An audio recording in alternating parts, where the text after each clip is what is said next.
Bismillahirrahmanirrahim. Assalamualaikum warahmatullahi wabarakatuh. Alhamdulillah. Wassalatu wassalamu ala rasulillah wa ala alihi wa sahbihi wa man wala wa ba'du. Faya ibadallah, usi nafsi wa iyyakum bitaqwallahi faqad fazal muttaqun. Fala tamutunna illa wa antum muslimun. Faqala ta'ala Ya ayyuhalladzina amanu taqullaha haqqa tuqatih wa la tamutunna illa wa antum muslimun. Saudara-saudariku hadirin sekalian, terkhusus barangkali seluruh dari stakeholder PT Pertamina EP, khususnya Pak Nanang Abdul Manaf, sahabat kami. Beliau sempat bersama di Libya dulu, 3 tahun terakhir tidak berjumpa. Alhamdulillah, semoga beliau dan jajaran semuanya disehatkan oleh Allah Subhanahu wa taala. Pak Alfian, Pak Khalid, ya dan seluruhnya dan hadirin sekalian tanpa kecuali saya bermohon pada Allah Subhanahu wa taala semoga kita senantiasa dirahmati, diberkahi dan dimudahkan oleh Allah Subhanahu wa taala.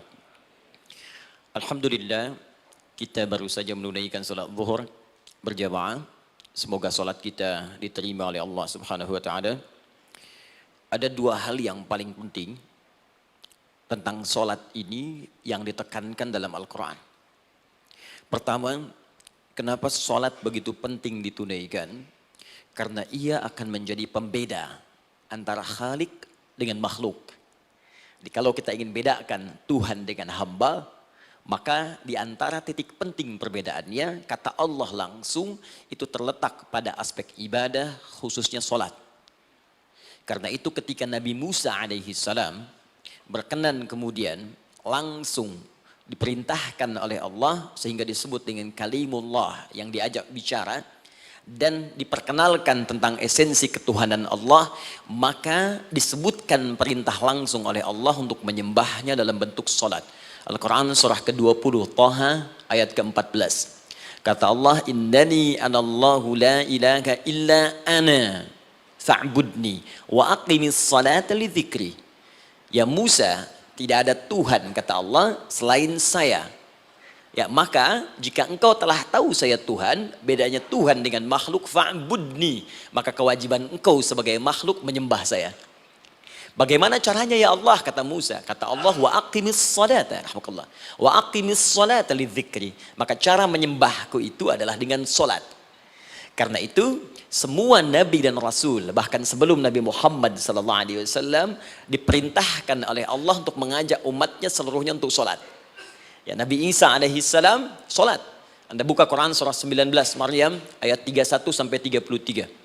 Nabi Ismail alaihissalam, ya kakeknya Nabi ke-29, sholat. Bahkan meminta keluarganya sholat. Quran surah ke-19 ayat 55. Wa kana ya'muru ahlahu bis salat. Nabi Zakaria, saudaranya Imran, salat.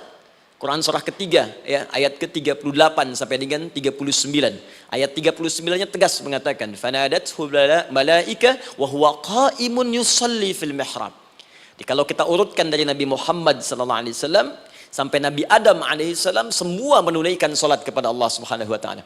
Ya Muhammad bin Abdullah bin Abdul Muttalib bin Hashim bin Abdul Manaf bin Qusay bin Murrah bin Kilab bin Ka'ab bin Ghalib bin Fihir bin Malik bin Nadar bin Kinana bin Khuzaimah bin Mudrikah bin Ilyas bin Nizar bin Mudar bin Ma'ad bin Adnan bin Addi bin Adri bin Muqawwam bin Nagur bin Tarikh bin Ya'rub bin Yasjub bin Nabit bin Ismail alaihissalam bin Ibrahim alaihissalam bin Azar atau bin Nahur bin Abir bin Kinan bin Arfakhshad bin Sam bin Nuh alaihissalam bin Mikhlail Matushala bin Kinan bin Anwas bin Thith bin Adam alaihissalam. Dari Nabi Muhammad SAW sampai Nabi Adam semua salat. Coba ulangi. Nanti dalil singkatnya dari Quran surah keempat ayat 163 paling kiri sebelah atas di mushaf. Inna auhayna ilaika kama auhayna ila Nuhin wan nabiyina min ba'di. Muhammad, apa yang kami telah wahyukan kepadamu sudah pernah pula kami sampaikan kepada Nuh alaihissalam dan nabi-nabi setelahnya. Kenapa tidak disebutkan Adam sebelumnya? Karena Adam itu nabi bukan rasul. Nabi diberikan risalah untuk pribadi dan kalangan dekatnya, rasul diberikan risalah tugas untuk mengajak umat. Kenapa Nabi Adam bukan rasul? Karena zaman Nabi Adam belum ada umat. Siapa yang mau diajak? Ya? Ini bagian pertama. Jadi kalau kita hari ini masih mendapat kesempatan sholat, alhamdulillah, ini artinya sampai hari ini kita masih benar-benar manusia. Kan kalau ada orang yang kemudian tidak mau beribadah apalagi sholat, terkhusus ketika dia beriman, maka penting dipertanyakan, masihkah ada iman dalam dirinya? Karena itu kata Allah dalam Al-Quran, surah ke-8 ayat yang kedua, aku akan perdengarkan namaku, sehingga ketika disebutkan itu, kita bisa menguji adakah getaran iman dalam jiwa kita. Quran surah 8 Al-Anfal ayat kedua. Innamal mu'minuna alladzina idza dzukirallahu wajilat qulubuhum. Sungguh orang yang masih punya iman itu, kalau diperdengarkan nama Allah kepadanya, akan ada getaran dalam jiwanya. Karena itu setiap hari 5 kali diperdengarkan nama Allah. Untuk menguji di jiwa kita masih ada iman tidak? Bahkan dari bangun tidur, bayangkan waktunya dibagi sempurna persis. Dari mulai subuh baru bangun, menjelang ke siang, mau berakhir siang ke sore, sore pindah ke maghrib, hilang kemudian muncul gelap malam. 5 kali persis dibagi waktu. Diperdengarkan untuk menguji, kira-kira setelah subuh siang masih ada nggak iman? Sore masih ada nggak? Ya Allahu Akbar, Allahu Akbar. Karena itu kalau iman masih ada melekat di jiwa kita, demi Allah saya katakan, begitu kita mendengar suara azan, pasti hati kita akan mengatakan, Allahu Akbar, Allahu Akbar. Wih, sudah azannya. Pernah begitu? Ya, walaupun mungkin setelah selesai, La ilaha illallah, baru azan, belum qomat. Ya, itu normal, gak apa-apa. Yang penting iman masih ada. Nah, ini menunjukkan ada getaran dalam jiwa. Satu itu. Yang kedua, ini yang jarang dimanfaatkan teman-teman. Jadi seringkali sholat dimaknai pada ibadah formal bagian pertama saja. Adapun yang keduanya, ini yang jarang digali. Padahal sekali saja dalam sehari, itu 5 kali Allah menunggu kita. Ternyata sholat itu satu-satunya wasilah ibadah yang disebutkan dalam Al-Quran untuk langsung memohonkan semua kebutuhan yang kita rasakan. Bahkan sebelum kita diminta sholat, itu kalimat pertamanya bukan ibadahnya. Kata Allah, kau punya masalah apa? Sedang butuh apa? Sedang punya problem apa? Buka Quran surah kedua Al-Baqarah ayat ke-45 sampai 46. Paling kanan pertengahan di usad. Wasta'inu bis-sabri was-salah. Perhatikan kalimatnya, indah sekali. Ya Allah menempatkan sholatnya bagian kedua. Kata Allah, wasta'inu, hei hambaku, jika kalian punya persoalan dalam kehidupan, maka perhatikan kalimatnya baik-baik, wasta'inu, mintakan solusinya kepadaku. Jadi kalau sedang punya masalah, bukan bikin status, gak akan selesai. Sedang eksplorasi minyak, gak keluar-keluar, bikin status. Duh, susah sekali yang ngebornya, gak akan selesai. Jalan macet, bikin status. Jakarta macet, ya gak akan selesai. Ya, apa yang harus dilakukan? Kata Allah, jika anda beriman kepadaku, yakin denganku, maka wasta'inu, punya persoalan, minta kepada Allah. Caranya bagaimana? Satu, bis-sabri, terima dulu masalah itu, jangan dikeluhkan. Kaidah lain muncul, karena mustahil saya akan titipkan persoalan kalau tidak anda mampu mengatasinya. Kaidah Quran surah kedua ayat 286, kita hafal ayatnya. La yukallifullahu nafsan illa usaha. Perhatikan kaidahnya. Allah tidak mungkin menguji seorang hamba di luar batas kemampuannya. Jadi kalau kita sedang punya ujian di rumah kah, pekerjaan kah, kehidupan sosial kah, sebesar apapun ujian itu, kata Allah, memang karena anda yang sanggup. Kalau nggak sanggup gak akan diuji. Di ujian itu berbanding lurus dengan kemampuan. Mustahil seorang hamba diuji di luar batas kemampuannya. Jadi kalau anda sekarang pun sedang punya masalah sebesar apapun, kata Allah, memang cuma kamu yang sanggup, yang lain tidak. Maka jangan mengeluh. Jangan anda katakan, ya Allah, why me? Kenapa saya? Kata Allah, why not? Memang kamu yang mampu. Yang lain tidak. Nah, ketika anda bisa menerima itu dengan sabar, baru datang kalimat kedua. Wassalah. Kemudian datang tunaikan sholat dan mintakan solusi kepadaku lewat sholat. Ya, sedikit ya. Lihat sini. Saya berikan sedikit uraian Al-Quran. Saya boleh menulis ini? Boleh ya? Ibu, maaf, agak jauh. Ibu kelihatan ini? Oh, belum saya tulis, bagaimana bisa kelihatan? Luar biasa. Cuma di Pertamina belum ditulis sudah kelihatan. Maaf, lihat sini. Wasta'inu. Baik, ya. Saya ingin sedikit sekali. Ini redaksi Quran itu indah sekali diksinya. Wasta'inu. Lihat sini. Kata Allah, jika anda punya persoalan dalam hidup, maka mintakan solusi. Terima dulu masalahnya dengan sabar. Karena kita dipercaya oleh Allah. Gini cara memahaminya. Allah aja percaya dengan kita. Masa kita nggak percaya diri? Allah yakin dengan kita, kita mampu. Masa kita nggak yakin? Terima dengan sabar. Kemudian wassalah, mintakan solusinya lewat salat. Kata perintahnya dibuka dengan kalimat wasta'inu. Kalau kita ingin rubah kata perintah ini, fi'il amr, ingin dirubah ke dalam bentuk permohonan, minta, maka rubah kalimatnya menjadi nasta'in. Lihat, nasta'in. Baik. Wasta'inu, kata Allah, kalian punya persoalan, ayo minta solusi padaku. Terus kita pengen minta, ya Allah, kami ingin minta. Maka dalam bahasa Arab, kalau kita ingin merubah kalimat ini ke dalam bentuk permintaan, kita katakan nasta'in. Saya tanya pada Anda, pernah nggak dalam sholat kita mengucapkan kalimat nasta'in? Ada? Masih ingat? Baik, apa kalimatnya? Iyyaka na'budu wa iyyaka nasta'in. Perhatikan, iyyaka na'budu wa iyyaka nasta'in. Iyyaka na'budu, iyyaka, ya Allah, Engkau perintahkan aku untuk ibadah. Maka sekarang aku ibadah, sholat. Hanya kepadamu saja. Kan kata Allah, kamu sholat. Terus kita katakan, iyyaka na'budu. Sekarang kami sholat, ya Allah. Nama lain sholat itu ibadah. Kalau kita ibadah, na'budu. Dari mana tahunya nama lain sholat ibadah? Quran surah ke-20 ayat ke-14. Fa'budni wa aqimis sholata li dzikri. Ibadah kepadaku, caranya sholat. Maka saat sholat kita katakan, iyyaka na'budu. Ya Allah, Engkau perintahkan aku untuk ibadah. Sekarang aku ibadah. Wa iyyaka nasta'in. Dan sekarang aku sedang punya persoalan, ya Allah. Aku punya masalah. Aku punya problem. Dan aku yakin hanya Engkau yang pasti akan menyelesaikannya. Ketika Anda mengatakan, iyyaka nasta'in, perhatikan hadis qudsinya. Hadisnya qudsi. Ya.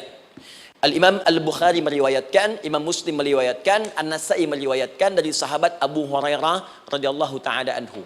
Ada lagi yang dari sahabatnya Anas bin Malik. Perhatikan kalimatnya. Idza qala al-'abdu iyyaka na'budu wa iyyaka nasta'in, jika hambaku dalam salatnya benar membacanya, benar dari awal salatnya sampai dengan kalimat iyyaka na'budu wa iyyaka nasta'in, ya Allah, sekarang aku ibadah kepadamu dan sekarang aku punya persoalan. Aku mohonkan solusinya darimu. Kata Allah, hadza baini wa baina 'abdi. Ini perjanjian antara aku dengan hambaku. Wali 'abdi. Hadisnya qudsi. Wali 'abdi, kalau hambaku benar salatnya sampai kalimat ini, masa'alah, apapun yang dia minta sekarang aku akan kabulkan. Aku akan kabulkan.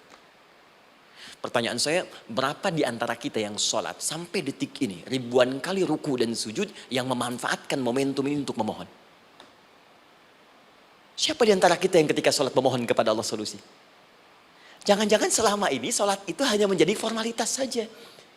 Takbir, ruku, sujud, salam, selesai. Takbir, ruku, sujud, salam, selesai. Padahal Allah sudah menunggu, hambaku, kamu itu punya masalah apa? Makanya setiap waktu dibagi 5 supaya hidup kita ringan. Subuh ke zuhur punya masalah, zuhur salat. Begitu kita mohon, tuntas masalah itu. Zuhur ke asar punya persoalan, asar salat. Dijawab oleh Allah, tuntas persoalan itu. Karena itu semua nabi dan rasul, bahkan orang soleh, ketika punya persoalan dalam hidupnya, even itu hanya menulis karya ilmiah, maka mereka akan memulai dengan sholat dan minta kepada Allah Subhanahu Wa Taala. Teman-teman kenal Nabi Zakaria? Bagus. Baik, di sana belum tulis, sudah kelihatan. Sini kenal Nabi Zakaria, alhamdulillah. Tapi nggak apa-apa. Saya ke Sukabumi, Pak. Ada yang kenal Fir'aun. Kenal Fir'aun, kenal, bagus. Baik, Sukabumi hubun dunia, suka itu hubun, bumi itu dunia. Baik. Teman-teman, Nabi Zakaria itu diuji oleh Allah. Maaf, belum punya keturunan. Dan semua nabi punya ujian. Jadi jangankan kita, nabi aja yang jelas surganya punya ujian. Ya, Anda pernah sakit, Nabi Ayub sakitnya lebih parah dari kita. Ya, Anda di keluarga belum ada keturunan, Nabi Zakaria pernah lebih daripada kita. Sampai rambutnya memutih, fisiknya sudah letih, dan menurut medis, maaf sekali, istrinya divonis tidak mungkin punya keturunan, monofus dan mandul, mustahil. Secara klinis gak mungkin, secara medis tidak mungkin. Maka Allah tunjukkan satu isyarat yang sangat luar biasa. Jika Anda mendapati situasi makhluk mengatakan ini mustahil dan sudah angkat tangan, ini tanda pertama dari Allah, langsung tinggalkan pendapat manusia, langsung memohon kepada Allah. Maka turunlah beritanya di Quran surah ketiga Ali Imran ayat 38 sampai 39. Paling kanan sebelah atas di mushaf. Sekarang perhatikan kalimatnya, saya mau sambungkan dengan Al-Fatihah tadi. Hunalika da'a Zakaria rabbah. Di mihrabnya Nabi Zakaria salat bermohon kepada Allah. Qala rabbi habli min ladunka dzurriyyatan thayyibah. Kemudian ia berdoa, Rabbi habli, ya Allah yang maha memberi tanpa batas. Ini adab pertama, kalau teman-teman mau berdoa, sebut nama Allah sesuai dengan hajat kebutuhan kita. Itu yang disebut dengan al-asma'ul husna. Di asma'ul husna itu bukan nama-nama indah yang sekedar dihafal, bukan. Tapi nama yang diberikan oleh Allah sesuai dengan kebutuhan hidup kita. Dalilnya Quran surah ke-17 ayat 110. Ya, paling kanan sebelah atas di mushaf, ke pertengahan. Ya, kata Allah, qulid Allah. Jika Anda punya persoalan, sebut nama Allah. Allah Awir Rahman atau Ar-Rahman. Ayyamma tad'u, tapi kalau Anda ingin spesifik meminta, falahul asmaul husna. Pilih nama Allah, ia punya nama-nama yang indah sesuai kebutuhan kita. Jadi kalau teman-teman misalnya minta kelancaran rezeki, sebut ya Allah ya Razzaq. Anak mau ujian, ya Allah ya Al-Alim. Di proyek misalnya ada hambatan, ada gangguan, ya Allah ya Al-Jabbar ya Al-Malik. Ingin mudah mengatasi ujian, ya Allah ya Sabar. Minta. Ya, jangan semuanya disebutkan, nanti jadi beban. Ya, Allahumma ya Rahman ya Al-Malik ya Al-Quddus ya Sabar, gitu kan? Yang tadinya nggak punya masalah jadi punya masalah, gitu kan? Pilih salah satu. Nah, jika Anda ingin memohon pada satu hal yang mustahil menurut manusia, maka minta dengan menyebut nama Allah yang memberi tanpa batas, mustahil di dalamnya. Nama Allah tersebut namanya Wahhab. Wahhab. Ya Allah, ya Wahhab. Al-Wahhab. Kalau kita rubah dalam bentuk permintaan, maka singkat kalimatnya dengan hab. Hab. Untuk sendiri habli, untuk banyakkan hablana. Rabbana hablana min azwajina wa dzurriyyatina qurrata a'yun. Nabi Zakaria minta karena sendiri yang mengalami situasi itu, maka beliau katakan, Rabbi habli, ya Allah habli min ladunka, ya Allah yang tak punya batas dalam pemberian. Mereka mengatakan aku tak akan punya keturunan. Mereka mengatakan mustahil aku punya anak. Dan aku yakin kau memberi batas tanpa memberikan pemberian tanpa batas. Aku mohon darimu saja. Darimu saja. Dzurriyyatan thayyibah, keturunan-keturunan terbaik. Innaka sami'ud du'a. Engkau pasti mendengar doa saya. Kalau pada yang maha memohon saja, maha mendengar saja tidak mengabulkan, lantas kepada siapa lagi aku mesti minta? Tapi poinnya bukan itu. Poinnya adalah ini disampaikan oleh Nabi Zakaria dalam keadaan sedang sholat. Mesti berdiri dalam sholatnya. Dalam bahasa Arab berdiri disebut dengan qaimun, qaim, berdiri. Sedang sholat disebut dengan yusalli. Perhatikan ayat 39-nya. Fanadatul malaikatu wa huwa qaimun yusalli fil mihrab. Maka seketika ketika doanya selesai dipanjatkan, sholatnya belum selesai. Doanya selesai dipanjatkan, seketika datang malaikat menyampaikan, kamu dapat kabar gembira, Anda akan punya anak, bahkan namanya langsung diberikan oleh Allah, Yahya, artinya hidup. Yang mustahil menurut manusia, lahir dari rahim seorang perempuan yang divonis monopos dan mandul, kata Allah, bagiku yang gak ada yang mustahil. Jadi dan hidup dia. Kapan itu terjadi? Masih sholat dan belum selesai dalam sholatnya, dalam keadaan berdiri. Sekarang saya tanya Anda, kita membaca iyyaka na'budu wa iyyaka nasta'in dalam keadaan ruku atau sujud? Sujud, berdiri. Berdiri teman-teman. Betul kan? Dalam keadaan berdiri saat baca Al-Fatihah. Iyyaka na'budu wa saat kita mengatakan wa iyyaka nasta'in, Allah balik bertanya, apa yang kamu butuhkan? Nabi Zakaria itu sholat dulu baru minta. Kita umat Nabi Muhammad karena keutamaan nabinya, sebelum sholat dah ditunggu. Butuh apa? Mau minta apa? Karena itu saya ingin katakan, ayo manfaatkan momentum sholat ini. Jangan sekedar kita kemudian tunaikan formalitas, tapi kita tidak mendapatkan keuntungannya. Ayo, semuanya. Dari mulai takbir sudah ada doa. Ruku ada doa. Bahkan sujud kita bisa perbanyak dalam bahasa hati kita untuk memohon kepada Allah Subhanahu Wa Taala. Jelas sampai di sini? Baik. Mudah-mudahan insya Allah doa kita dikabulkan oleh Allah Subhanahu Wa Taala. Ini baru mukaddimah, kita belum mulai, ini pengantar. Tema kita hari ini tentang Al-Quran, dan mudah-mudahan kita diberikan insya Allah kelancaran untuk bahasan kita. Dan topik ini insya Allah akan memberikan banyak manfaat dari apa yang kita kerjakan dalam keseharian kita. Saya mohon izin untuk melambatkan bacaan, karena tadi hanya mengantarkan saja. Teman-teman, kenapa mesti Al-Quran? Apa esensi Al-Quran? Dan kenapa Al-Quran diwahyukan pada Nabi Muhammad SAW? Apakah khusus untuk sekedar dibaca? Atau ada satu nilai yang sangat penting yang justru itu mengandung nilai mukjizat yang paling dalam dari Al-Quran? Yuk kita mulai dengan Al-Quran surah kedua Al-Baqarah ayat ke-38. Paling kanan sebelah atas. Disambungkan dengan Quran surah kedua ayat 185. Paling kiri pertengahan di mushaf. Quran surah kedua ayat 38. Dengan Quran surah kedua ayat 185. Saya mulai dari kisah Nabi Adam. Saya pelan-pelan. Nabi Adam saat diciptakan oleh Allah, kemudian diberikan informasi bahwa beliau akan bertugas di bumi, beraktivitas di bumi. Disampaikan di Quran surah kedua ayat 30. Paling kiri sebelah atas.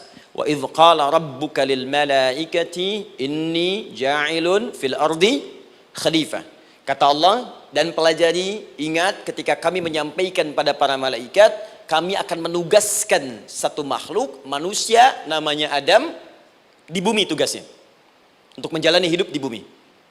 Nah, secara singkat, setelah Nabi Adam turun ke bumi, di awal masa bersama Sayyidah Hawa, ya alaihi wassalam, maka ternyata, bersamaan dengan turunnya Adam dan Hawa ke bumi itu, mereka berdua dibekali petunjuk. Yang dengan petunjuk itu, ini yang dahsyat.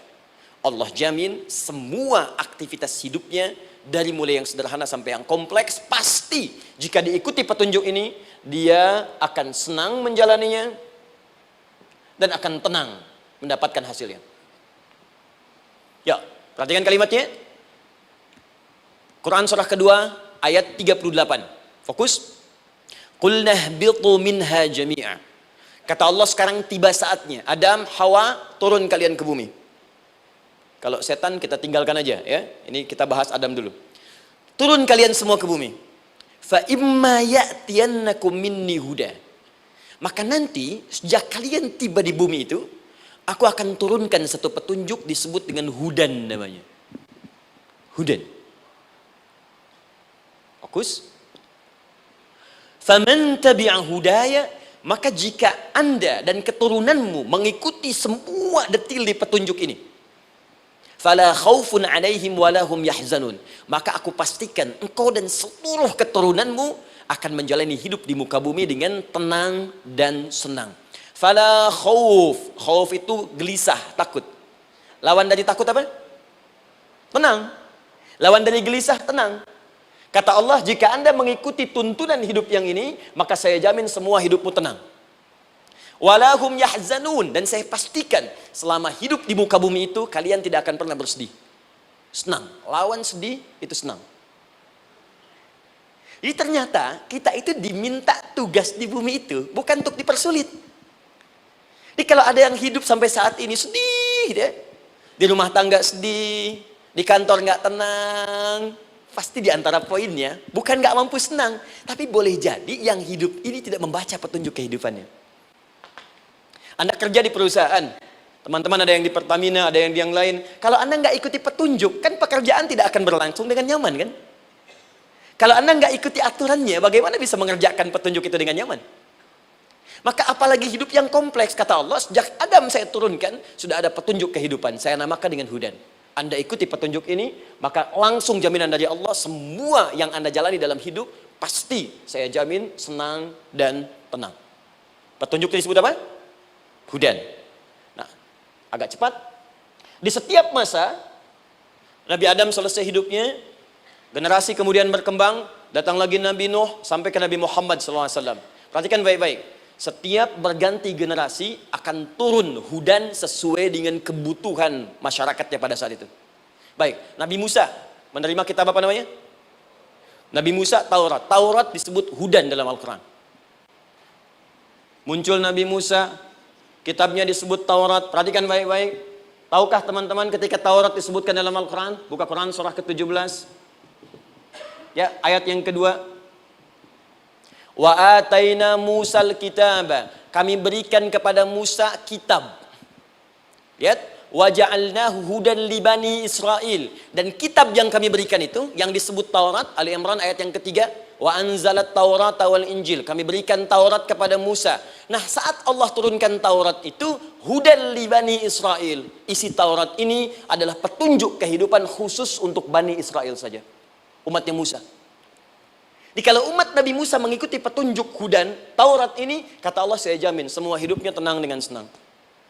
Nabi Isa turun Injil. Injil disebut hudan dalam Al-Quran. Dan yang terakhir, saya cepat karena waktu kita terbatas. Ketika Allah menurunkan Nabi Muhammad SAW dan dipilih sebagai Rasul, maka saat yang bersamaan beliau pun diberikan petunjuk untuk umatnya. Dan dahsyatnya, petunjuk itu pun disebut dengan hudan. Buka Quran surah kedua, ayat 185. Syahrul Ramadhan alladhi unzila fihi al-Quran. Di bulan Ramadan itu, kata Allah, saya turunkan Al-Quran. Kenapa saya turunkan Al-Quran? Hudal linnas.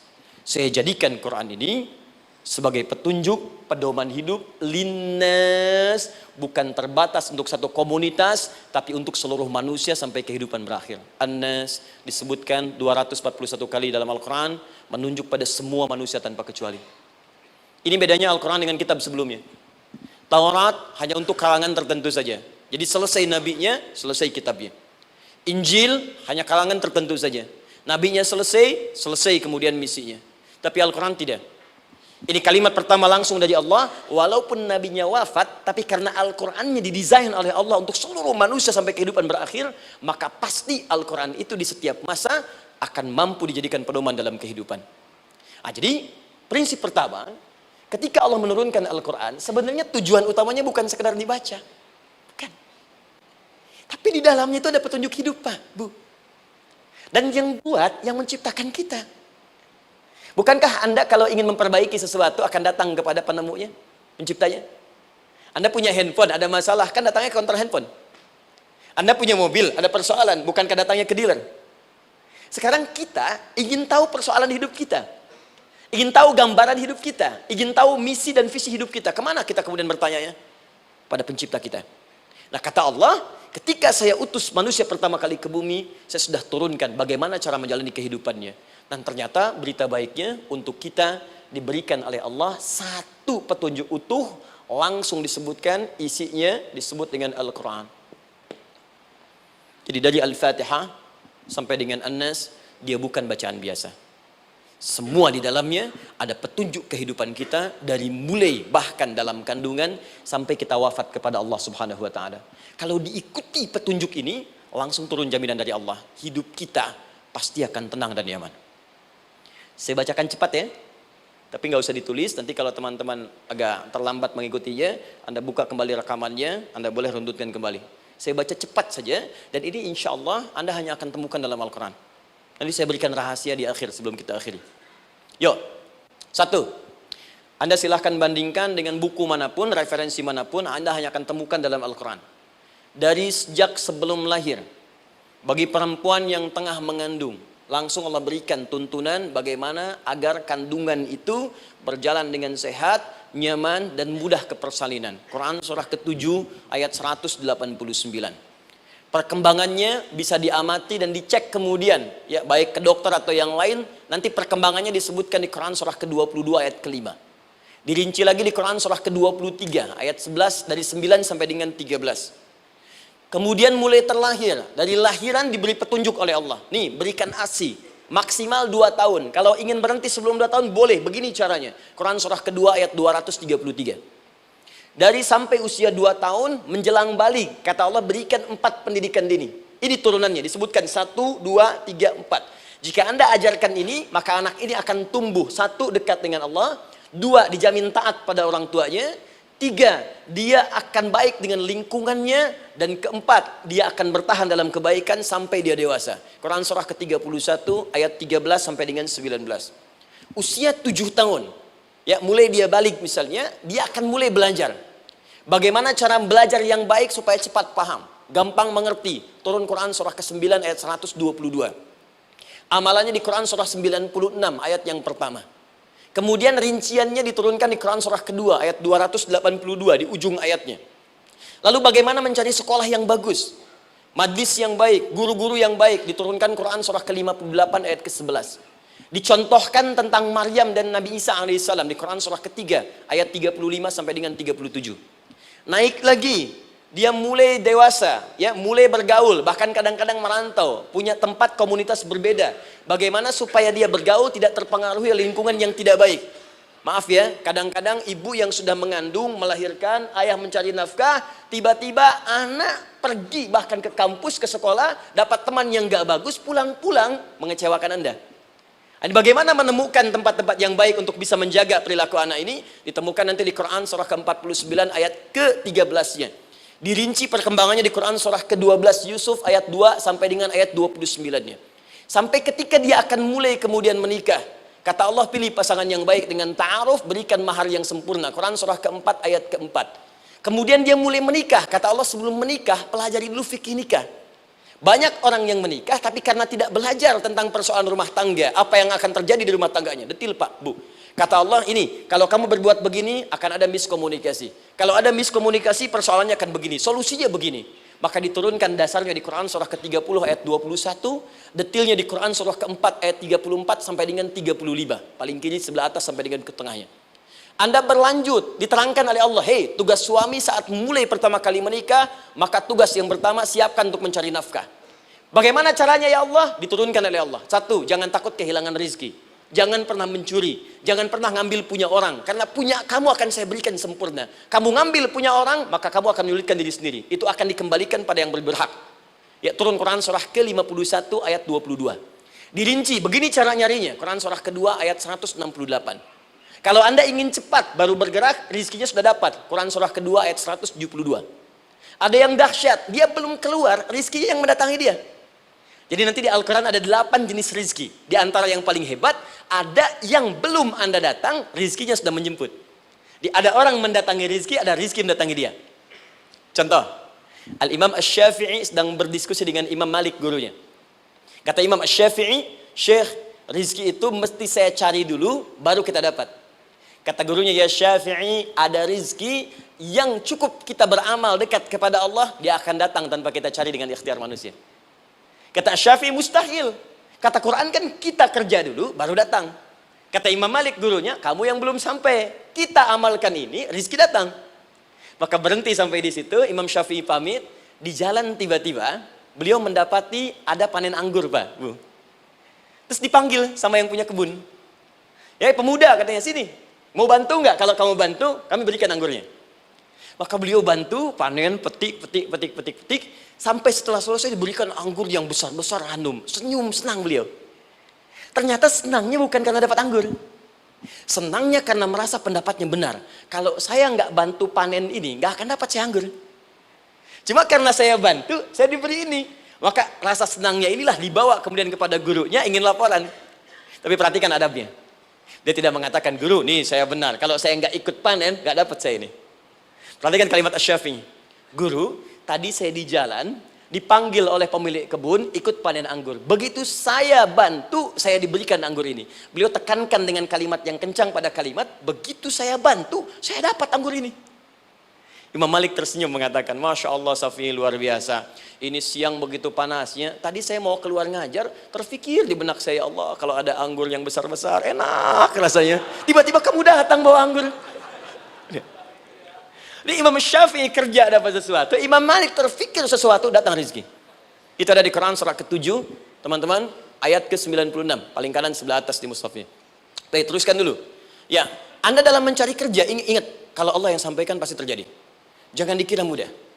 Kata Allah akan ada persaingan, akan ada kadang-kadang singgungan, akan ada tantangan, maka mulai petakan tantangan apa yang akan Anda lalui saat Anda mulai mencari nafkah itu. Maka turun Quran surah kedua ayat 214, paling kanan sebelah bawah. Am hasibtum an tadkhulul jannata. Hei, apa kamu mudah begitu saja mengira akan sukses dalam pekerjaanmu? Bahkan bisa diartikan surga, ingin masuk surga. Walamma ya'tikum mathalul ladzina khalau min qablikum. Sebelum engkau diuji seperti orang sukses dulu pernah sukses. Lihat mereka. Nggak ada orang sukses yang instan. Cuman balikan telapak tangan dapat, tidak. Kata Allah, lihat orang-orang dulu. Lihat orang-orang hebat dulu. Bagaimana mereka bisa kaya, bisa sukses, bisa punya posisi. Masat umul ba'sa. Petakan olehmu tantangan apa yang akan dihadapi saat engkau bekerja itu. Satu, kata Allah, ba'sun. Ada yang ringan. Ya, ba's. Ba'sa jama' dari kata ba'sun. Dua, dara. Ini sudah menengah, jama' dari kata durun. Tiga, zilzal. Ini yang paling tinggi puncaknya.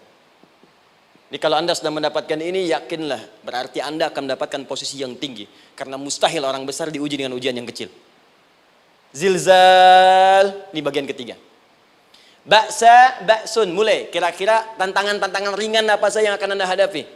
Ya, kalau saya contohkan misalnya dengan contoh yang lain singkat, Anda mau ke masjid, ingin konsisten, mulai hijrah, ingin dekat dengan Allah, tiba-tiba yang tadinya nggak mau ke masjid, mulai ke masjid, diuji dengan hujan. Hujan kecil, rintik-rintik, shower.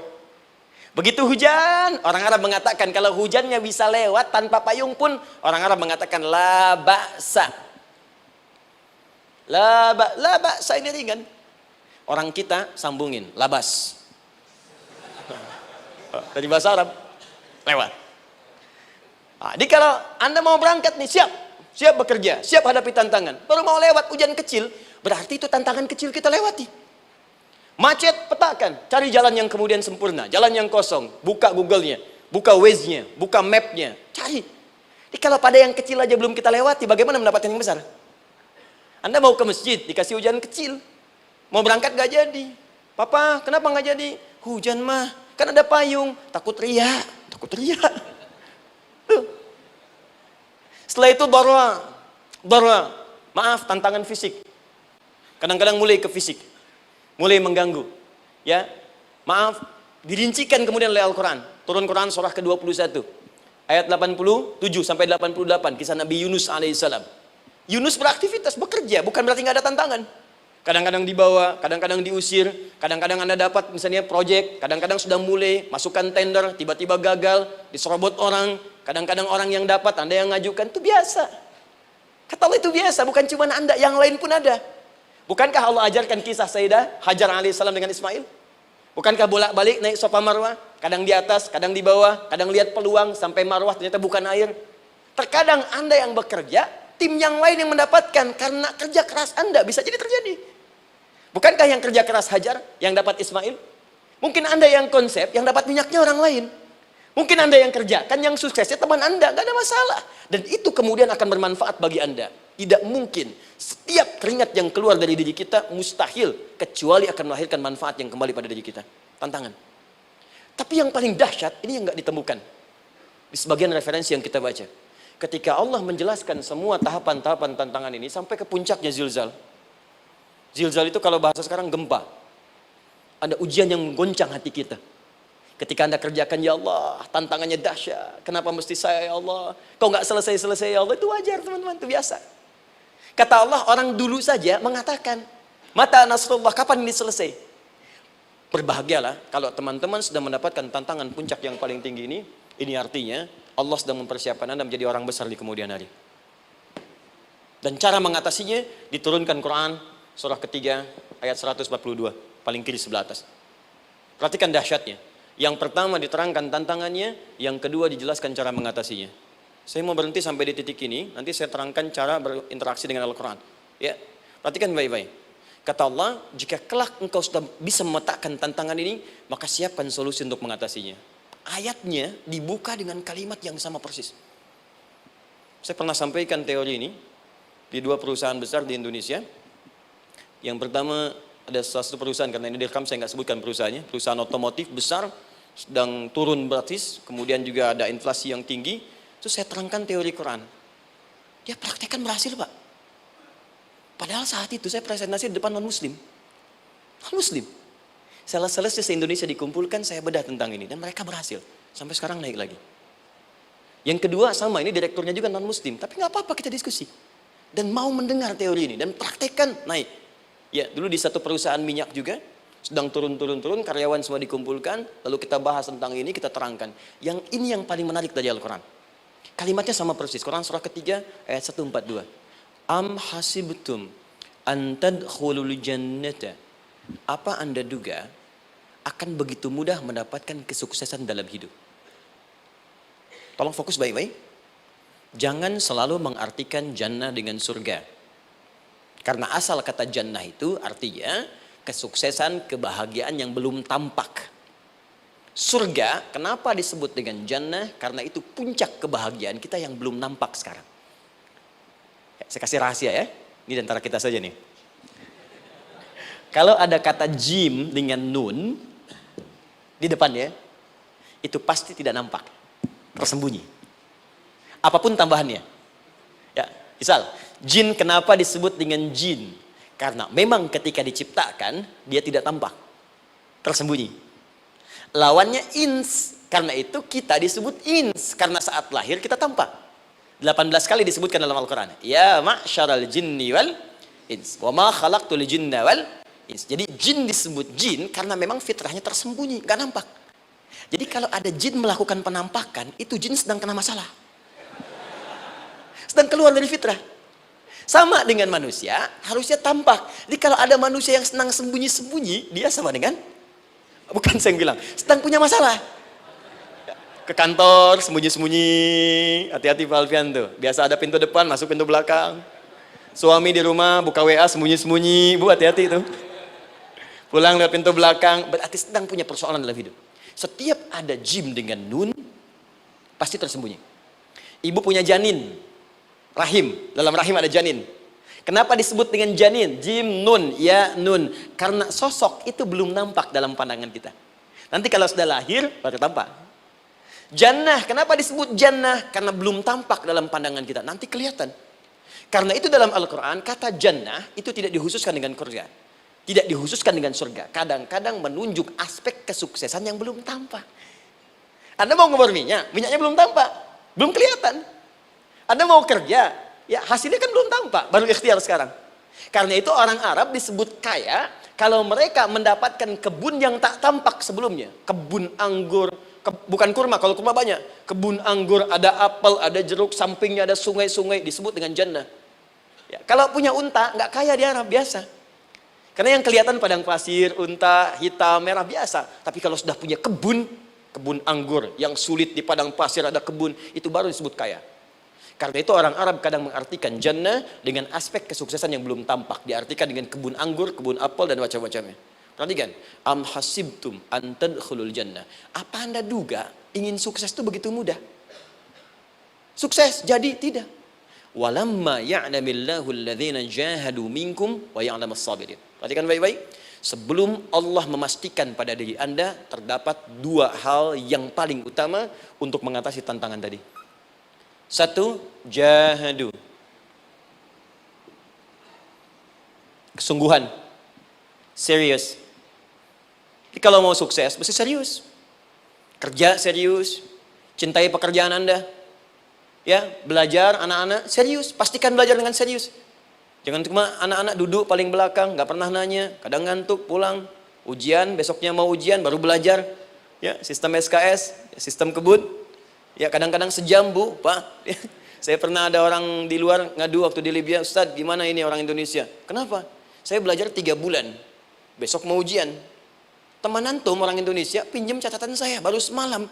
Dia dapat 8, saya 7,5. Saya bilang, Anda belum tahu sistem SKS tuh. Baik, ya. Tapi itu bukan solusi, begitu ujian selesai ilmu lupa. Itu poinnya. Jadi kalau hanya sekedar ilmu dipakai untuk ujian, pada prakteknya nggak akan terpakai. Ini banyak anak sekolah sekarang hanya belajar untuk ujian saja. Padahal kalau dipraktekkan, kadang kaitan dengan agama tinggi Bu, Pak. Fisika itu dengan agama itu tinggi. Gaya F1 sama dengan F2, gaya gerak sama dengan gaya dorong. Gaya sedikit, maka keluarnya sedikit. Pukul kencang, bunyinya kencang. Imannya kalau kuat, amalan jadi banyak. Iman sedikit, amal pun sedikit. F berbanding lurus dengan P, hukum Pascal. Gaya berbanding lurus dengan tekanan. Masuk bab akhlak. Makin banyak gaya, makin banyak tertekan. Nah itulah. Gaji 5 juta, gaya 10 juta, kan? Ini serius. Serius, di divisi apapun Anda, saya 3 sepekan lalu lah takziah ke tempatnya yang Habibie, terus diminta tausiah di sana. Dan saya perhatikan beliau termasuk yang paling serius ketika diberikan tugas apapun. Gak pernah diberikan amanah kecuali mencintai pekerjaan itu. Yang Habibie demikian. Ciri orang sukses itu serius. Tapi keseriusan itu, kata Allah petakan jadi 3 bagian lagi. Karena jahadu itu punya 3 turunan kata. 1, keseriusan merencanakan, disebut ijtihad namanya. Punya rencana. Mappingnya apa? Stepnya apa? Oke, Anda ingin kerjakan sebuah proyek, baik, proyeknya berlangsung berapa lama? Target kita apa? Jangka panjangnya, menengahnya, jangka pendeknya. Kemudian apa tantangan yang akan dihadapi di setiap tahapan-tahapannya? Selesaikan. Bahkan saking pentingnya tahap perencanaan ini ditunjukkan oleh Allah langsung lewat sholat. Teman-teman masih ingat sholat pertama yang kita kerjakan setiap hari, sholat apa namanya? Subuh. Apa artinya subuh? Tuh, ini masalahnya. Ini kata Al-Quran sendiri ya, kata Al-Quran sendiri. Nanti akan ditemukan orang yang ibadah tidak paham apa yang dikerjakan dan dilakukan dalam ibadahnya. Contoh sholat. Kata Allah akan ada orang sholat yang saat sholat tidak mengerti apa yang ia baca dan ia lakukan dalam sholatnya. Jujur tanyakan pada diri kita. Sampai detik ini, dari sekian ribuan kali ruku dan sujud, berapa persen bacaan sholat yang kita pahami? Jangan-jangan kita ruku tapi nggak ngerti yang dibaca. Sujud tak paham yang diungkapkan. Bagaimana bisa khusyuk? Mustahil. Maka kembali ke sini. Kenapa sholat pertama itu disebut dengan subuh? Teman-teman, ternyata semua nama sholat dari subuh sampai isya, plus bacaan dan gerakan dari takbir sampai salam, itu bukan sekedar gerakan semata. Semua ada artinya, ada maknanya. Dan diajarkan oleh Nabi langsung. Subuh disebut dengan subuh. Ada 2 kata. 1, fajar. Quran surah ke-17 ayat 78. Inna Qur'an al-fajri kana mashhuda. Kedua, subuh di surat At-Takbir. Was-subhi idza tanaffas.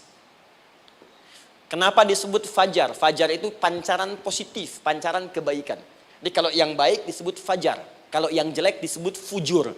Fujur ada di Quran surah 91 ayat 7 sampai 8. Wa nafsi wa ma sawwaha fa'alhamaha fujuraha wa taqwaha. Fujur itu rambatan, gelombang buruk yang muncul dari nafsu. Ya, ditembuskan ke elemen tubuh kita. Misal gini. Tiba-tiba pengen marah. Ya, di tubuh kita mengatakan melotot, maka ini ada pancaran di hati kita nyambung kemudian ke mata.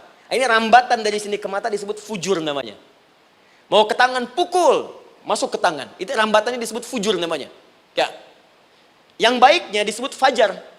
Ya, misal saya ingin sholat, tiba-tiba hati mengatakan sudah azan, merambat ke kaki, cepat melangkah. Cepat wudhu. Nah, itu rambatannya disebut fajar namanya. Atau infajar. Ini pasti ada, ya. Fujur nama lainnya nafsu. Disebutkan 115 kali dalam Al-Quran. Takwa, rambatan fajar, sumbernya takwa. Disebutkan 115 kali dalam Al-Quran. Di jiwa kita ada takwa, ada nafsu. Takwa yang dorong malaikat, disebutkan 88 kali dalam Al-Quran. Nafsu yang dorong setan, disebutkan sama 88 kali. Di setiap Anda akan mengerjakan satu hal, pasti akan yang mendorong pada yang baik, akan mencegah dari yang baik itu nafsu. Pasti itu. Pak Alfian mau tanda tangan proyek. Tiba-tiba disodorkan, Pak, ini Pak. Kok begini proyeknya? Perbaiki, karena ada yang nggak beres. Tapi fee-nya lumayan Pak, 1 miliar. Nggak bisa, jiwa takwa mengatakan jangan terima Pak. Bapak mengatakan maaf, ini jari tahiyat, gak akan pernah dipakai maksiat, perbaiki, datang lagi. Ini Pak, kok sama? Fee-nya diperbaiki Pak, 100 miliar. Nafsunya mulai berkata, terima. Takwanya bilang, jangan. Akhirnya beliau katakan, tangan tahiyat gak akan pernah dipakai maksiat. Tapi tunggu, saya istiqoroh dulu.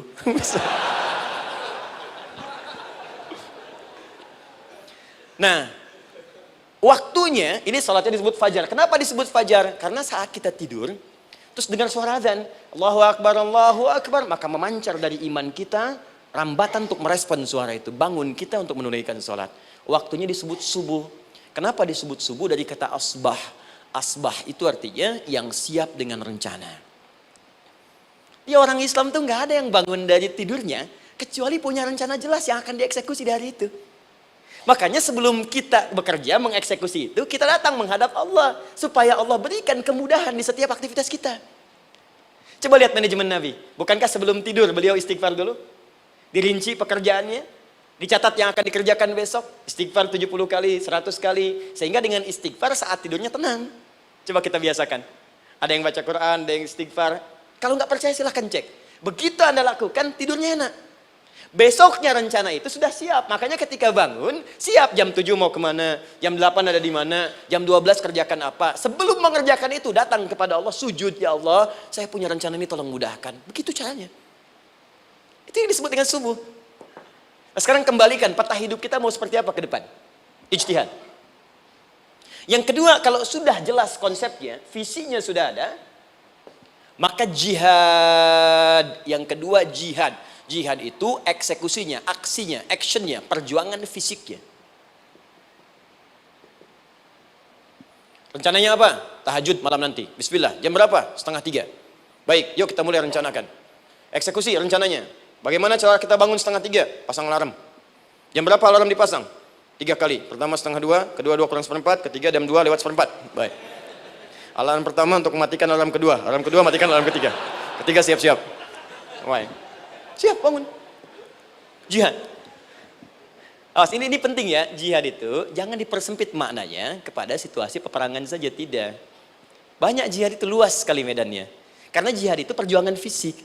Dan maaf sekali, dalam konteks perang pun bukan menyerang orang. Tapi membela diri saat diserang. Di Islam itu bukan agama ekspansi. Cek di sejarah, nggak ada Islam menyerang. Yang ada itu membela diri saat diserang.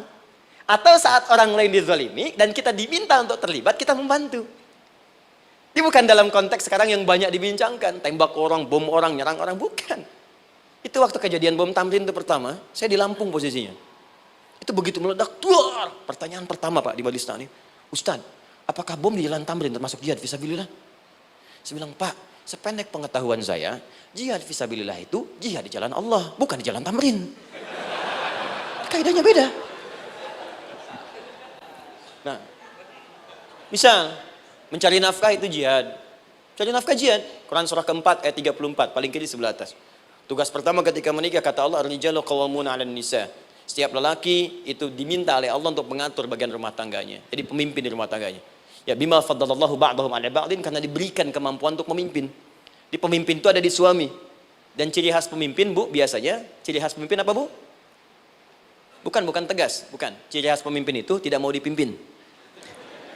Makanya kalau ada sesuatu, masukkan lewat usulan, jangan beri saran.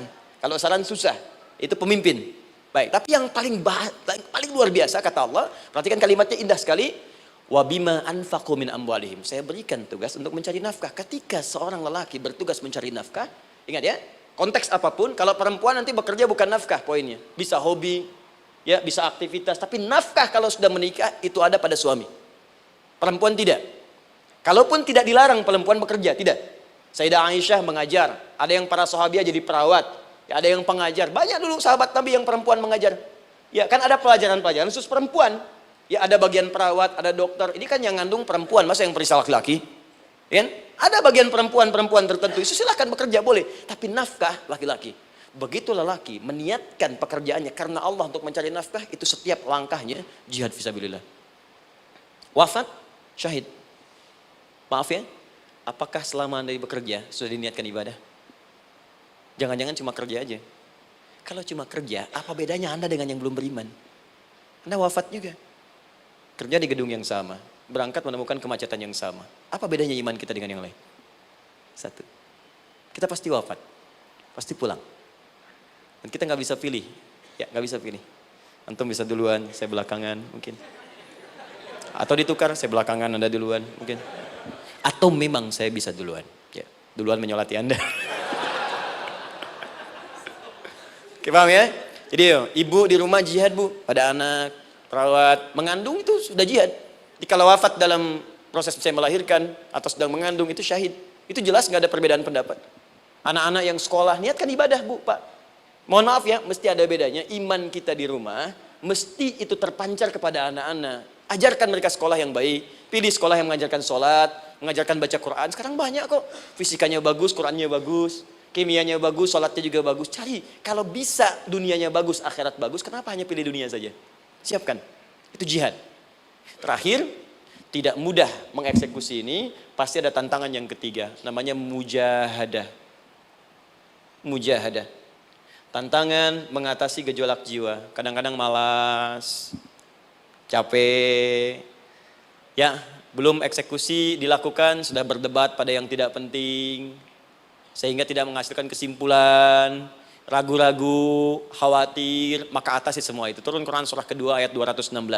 Kutiba alaikumul qitalu wa huwa kurhul lakum. Kalau engkau sedang tidak nyaman, maka perangi ketidaknyamanan itu jika engkau ingin mendapatkan kesuksesan yang telah engkau cita-citakan. Asa an takrahu syai'an fa huwa khairul lakum. Boleh jadi apa yang engkau tidak rasakan sekarang, engkau rasakan gak enak, gak nyaman, di balik itu Allah sedang siapkan sesuatu yang lebih baik untukmu. Wa asa an tuhibbu syai'an fa huwa syarrul lakum. Mungkin yang engkau harap-harap sekarang boleh jadi itu belum baik untukmu sekarang. Allahu ya'lamu wa antum la ta'lamun, karena Allah lebih tahu masa depan, engkau pikiranmu pendek sampai di sini saja.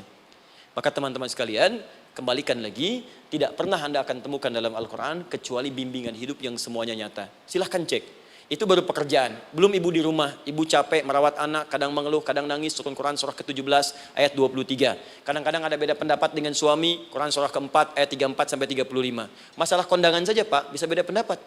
Ya. Ya Pak, kan ada family gathering malam, Mama pakai baju apa ya? Hijau apa yang biru?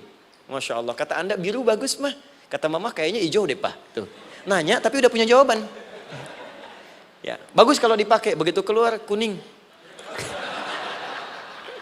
Naik lagi, Anda udah 40 tahun, anak masih ada, turun Quran surah ke-46 ayat 15. Kemudian naik lagi sampai Anda sepuh, sampai kembali ke keadaan tidak normal seperti anak-anak lagi, Quran surah ke-22 ayat ke-5. Sampai ada amalan, kalau Anda jangan kira Anda akan hidup selamanya, Anda pasti wafat. Quran surah ke-3 ayat 185. Bahkan diajarkan kalau wafatnya ingin enak, begini caranya.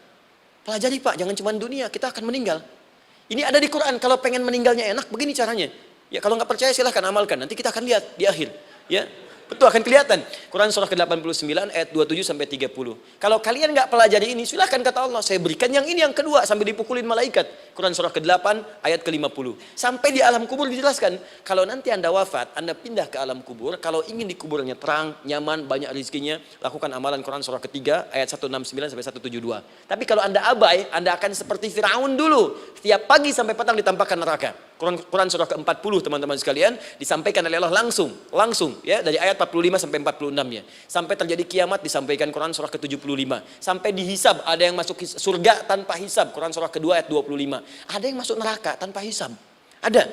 Kan yang kita tahu surga aja, masuk neraka tanpa hisab ada. Quran surah 18 ayat 99 sampai dengan 100.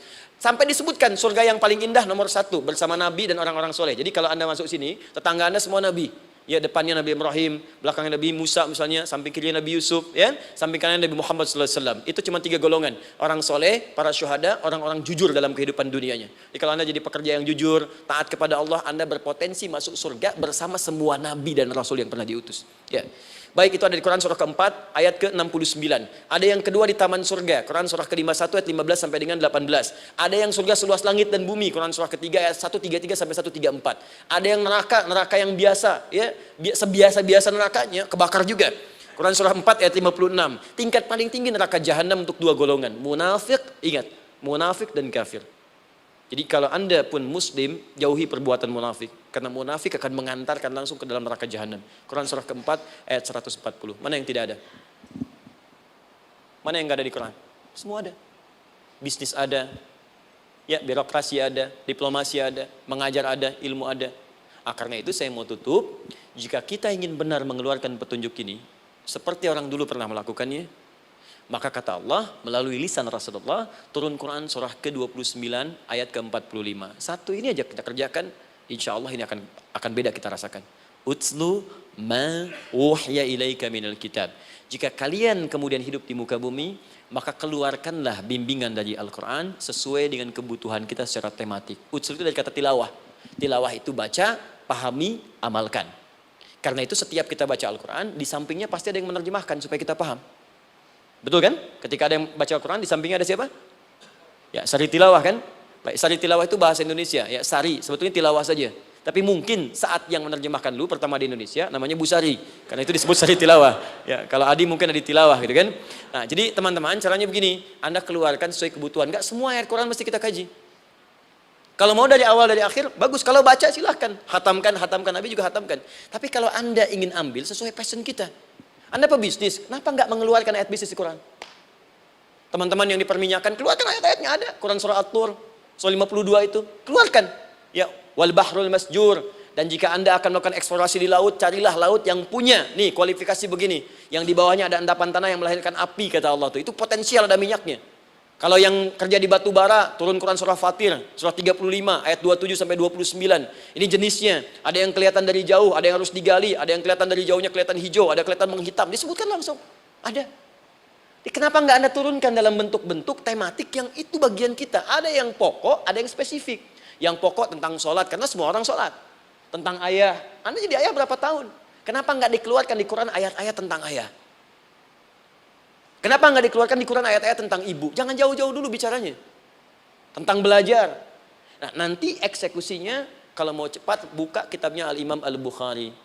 Ada kitab hadis, saya akhiri, yang dikarang oleh Al-Imam Al-Bukhari dan sangat populer. Apa nama kitabnya?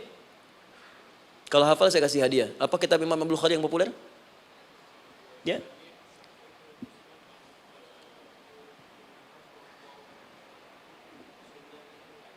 Taib, Anda saya kasih hadiah umrah. Taib. InsyaAllah. Januari awal, InsyaAllah ada yang kami hadiahkan umrah dari atlet peraih Asian Games. Ya, Anda boleh ikut nanti. Ya, ada juga, saya senang saya cinta dengan bangsa ini. Jadi ada peraih Asian Games, medali emas yang kemarin. Itu akan kita berangkatkan umrah, semua peraih medali emasnya. Nanti gelombang pertamanya bulan Januari. Ya 2020 nanti sekitar 3 bulan lagi, insya Allah Anda nanti akan mengikuti. Ada juga nanti dari kalangan Polri, ada TNI juga yang akan ikut dan saya sertakan. Baik. Al-Jami As-Sahih Al-Musnad Al-Mukhtasar min umuri Rasulullah sallallahu alaihi wasallam wa sunanihi wa ayyami. Itu namanya. Ayo ulangi. Disingkat Sahih Al-Bukhari. Kenapa saya bacakan lengkap? Bukan karena singkatannya, tapi banyak orang sekarang baca buku, baca kitab hanya langsung ke isinya. Padahal setiap ulama ketika menuliskan judul kitabnya, itu pasti ada petunjuk di dalamnya. Kata Imam Al-Bukhari, Al-Jami As-Sahih. Kitab ini saya buat sebagai petunjuk umum miniatur kehidupan Nabi yang bisa kita ambil hikmahnya sekarang. Jadi kalau kita pengen tahu bimbingan Nabi di masa lalu, supaya kita terapkan sekarang, buka kitab saya ini. Semuanya mustad bersambung kepada Nabi. Sahih saya pastikan, saya teliti satu-satu. Al-Mukhtasar, saya persingkat gak bertele-tele. Nah ini poinnya. Min umuri Rasulullah SAW wa sunani wa ayyamihi. Ini semua pekerjaan Nabi selama 24 jam. Secara singkat saya tutup dibagi 97 pembahasan. Setiap 97 pembahasan, satu babnya itu berisi bimbingan hadis-hadis Nabi. Di situ ada bab tentang bisnis, kitabut tijarah. Bab tentang ilmu, kitabul ilmi. Bab bahkan tentang sakit, kalau pengen cepat sembuh apa? Kitabul marid. Bab tentang pemerintahan, kitabul imarah. Bab tentang penguatan iman, supaya naik gak turun-turun, kitabul iman. Anda tinggal pilih profesi apa, cari Sahih Al-Bukhari, harganya murah. Maaf, dibandingkan pulsa Anda pun masih murah kitab Al-Bukhari. Ya, beli 4 jilid cuma 350.000 yang bahasa Arab saja. Ya, kalau mau terjemahan, cari terjemahannya. Ya, dapatkan itu, keluarkan babnya sesuai profesi kita. Itu ketika dibuka kitab ini, yang pertama muncul ayat Quran dulu. Ini ayatnya, ini hadisnya. Ini ayatnya, ini hadisnya. Teman-teman gak usah baca semuanya, keluarkan passion Anda apa, di situ belajar. Sebulan saya belajar ini, besok saya pindah lagi. Sebulan topik ini, besok ke topik yang lain lagi. Saya kira insya Allah kalau itu kita terapkan dengan baik, maka Al-Quran akan hidup dalam seluruh aktivitas kita dan mudah-mudahan keberkahan akan diturunkan oleh Allah Subhanahu Wa Taala. Ya, tidak cukup dengan amin, mulai dulu. Ya, mulai dulu, petakan dulu, eksekusi dulu. Saya kira itu yang saya sampaikan. Anda punya hak dan kewajiban, hak Anda sudah dapatkan dan kewajiban kita semua untuk kembali beraktivitas. Saya mengucapkan terima kasih atas undangan dari pihak Pertamina untuk Anda seluruhnya. Saya ingin tanya, kalau jamaah di sini ada berapa kurang lebih? Kurang lebih yang rutin 500 ada 550. Baik, nanti saya hadiahkan mushaf sebanyak 550. Ya, dan itu nanti setiap ada kajian atau zuhur salat Anda bisa baca di sini, baca mushafnya. Kemudian yang kedua, saya nanti berikan buku untuk bacaan. Ya, itu buku yang saya berikan insyaallah tentang manusia. Jangan-jangan selama ini kita jadi manusia, kita tidak tahu mau kemana kita. Ya, itu saya keluarkan dari Al-Quran langsung, seperti apa Allah menerangkan tentang kemanusiaan kita. Saya juga hadiahkan sejumlah yang sama, 550. Nanti satu orang bisa mendapatkan satu-satu. Dan terakhir barangkali, mau hafal Quran? Oh mau, baik. Alhamdulillah. Alhamdulillah. Saya berikan mushafnya yang spesial. Nanti kita mulai dengan 10 juz dulu ya. Nanti saya berikan At-Taisir yang 10 juz. itu ada mudah untuk bisa menghafal Quran, mulai dari 10 juz dulu, nanti bisa disempurnakan. Saya berikan 550 Quran khusus untuk dijadikan sebagai hafalan. Nanti cara menghafalnya bisa dibuka saja di YouTube, nanti di situ ada cara kami menjelaskan. Dan bulan depan kita ada karantina akbar, jadi menghafal Quran dalam 30 hari. Alhamdulillah angkatan pertama sudah selesai, ada yang hafal 24 hari, 23 hari, 30 juz, bukan juz 30 ya. Ada yang 30 hari. Ya, ada juga. Sekarang sedang gelombang kedua. Mudah-mudahan di Pertamina ini juga insya Allah dalam proses bekerja ada juga yang menghafal dan hafal Quran insya Allah ya. Saya kira itu, nanti pulang dari sini dikabari. Kalau ada mobil disiapkan, kalau tidak ada kami juga coba antarkan. Nanti kami siapkan dan mudah-mudahan bisa bermanfaat untuk teman-teman. Kalau ada yang bisa saya lakukan untuk bersinergi di sini, untuk membuat teman-teman lebih dekat dengan Allah, sampaikan dan saya dengan senang hati. Ya, saya datang sendiri, tulis sendiri, nerangin sendiri, ngapus sendiri, gitu kan. Terus juga berikan apa yang Anda butuhkan. Kalau dengan semua itu Anda belum juga dekat dengan Allah, ya saya harus bagaimana lagi, gitu kan. Baik. Kita berdoa, mudah-mudahan doa kita dikabulkan Allah. Ada 3 cara berdoa. Pertama cukup dengan alhamdulillah kalau singkat. Kedua kalau ada perselisihan, kifaratul majlis. Dan yang ketiga, kadang Nabi berdoa, sahabat mengikuti dalam momentum yang khusus. Saya ingin menggabungkan ketiganya. Mudah-mudahan dengan itu keberkahan diberikan luas kepada kita semua. Alhamdulillahi Rabbil Alamin. Hamdan syakirin, hamdan na'imin. Hamdan yuwafi ni'amahu yukafi mazidah. Ya Rabbana lakal hamdu wa lakal syukru kama yanbaghi li jalali wajhikal karim wa li 'azimi sultanik. Allahumma salli wa sallim wa barik ala rasulika al-karim nabiyyikal amin sayyidina Muhammadin wa ala alihi wa sahbihi ajma'in. Allahumma rabbana la tada' lana fi maqamina hadha wa fi kulli maqamin dhanban illa ghafartah. Ya Allah, kami mohon jika ada satupun di antara kami saat ini yang hadir membawa ya Allah dosa-dosa dalam dirinya, jangan biarkan yang meninggalkan tempat ini kecuali Engkau telah ampuni segala dosa-dosanya. Wala hamman illa farajtah. Ya Allah, jika ada di antara kami yang tengah hadir saat ini ada kegelisahan dalam jiwanya, maka mohon jangan biarkan yang meninggalkan tempat ini kecuali Engkau telah tenangkan keadaan hatinya. Allahumma wala asran illa yassartah. Ya Allah, jika ada di antara kami yang tengah mengalami kesulitan baik di pekerjaannya, kehidupan rumah tangganya, maka dengan keikhlasan amalnya ya Allah angkat dan ringankan segala kesulitannya. Allahumma wala maridan illa syafaitah. Jika ada di antara kami yang tengah Engkau uji dengan penyakit seberat apapun, maka mohon angkat dan sembuhkan segala penyakitnya. Allahumma yassir lana umurana wa la tu'assir alaina. Ya Allah, mudahkan semua urusan kami, jangan berikan kadar ujian yang tidak kami sanggup mengatasinya ya arhamar rahimin. Allahumma alif baina qulubina, ati anfusana taqwaha wa zakki anta khairu man zakkaha anta waliyuha wa maulaha. Ya Allah, mohon lembutkan hati kami untuk saling bersaudara dalam kebaikan, jauhkan kami dari perpecahan ya Allah, dan bersihkan jiwa kami agar kami bersih keadaan jiwa untuk bisa beramal dalam kebaikan dengan mendapatkan ridhamu. Allahumma rabbana atina fid dunya hasanah wa fil akhirati hasanatan wa qina adzabannar. Ya Allah, kami mohon anugerahkan segala kebaikan di muka bumi ini yang mampu kami raih, dan berikan kami segala kemuliaan di akhirat yang mampu kami dapatkan, dan mohon jauhkan kami dari segala ya Allah murka dan neraka-Mu. Allahumma barik lana ya Allah fi ailatina wa fi amalina ya Allah wa fi kulli ya Allah hayatina. Ya Allah, kami mohon anugerahkan keberkahan dalam kehidupan keluarga kami, di kantor, di pekerjaan kami, dan seluruh tahapan kehidupan yang akan kami lalui. Bi fadlika subhana rabbika rabbil izzati amma yasifun wa salamun alal mursalin. Subhanakallahumma wa bihamdika asyhadu an la ilaha إلا أنت نستغفرك ونتوب إليك وآخر دعوانا أن الحمد لله رب العالمين ثم السلام عليكم ورحمة الله وبركاته.